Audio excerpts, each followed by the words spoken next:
তাদের দুইজনের ডিভোর্স সারা ইন্ডাস্ট্রি এবং সারা দেশের কারোর কাছে কাম্য না। কোনো স্টার যদি ডিভোর্স হয়, যেটা আমি চাই না পার্সোনালি। আমি চাই তাদের জীবনটা সবসময় সুন্দরভাবে কাটুক। যে কোনো ভালো কাজ শুরু করি আমার এই পরিবারকে সাথে। আমার এই বিনোদন সাংবাদিক পরিবার গত 25 বছর ধরেই আমি তাই করেই আসছি। তুফানের ডিক্লারেশন যখন দিয়েছি তখন আপনাদের সাথে নিয়েই দিয়েছি।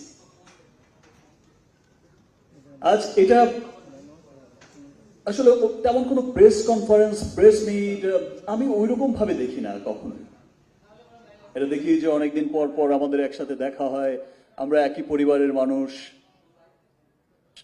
আমরা চলচ্চিত্র পরিবার, আমরা বিনোদন কর্মী, প্রযোজক, পরিচালক, শিল্পী, কলাকুশলী, এবং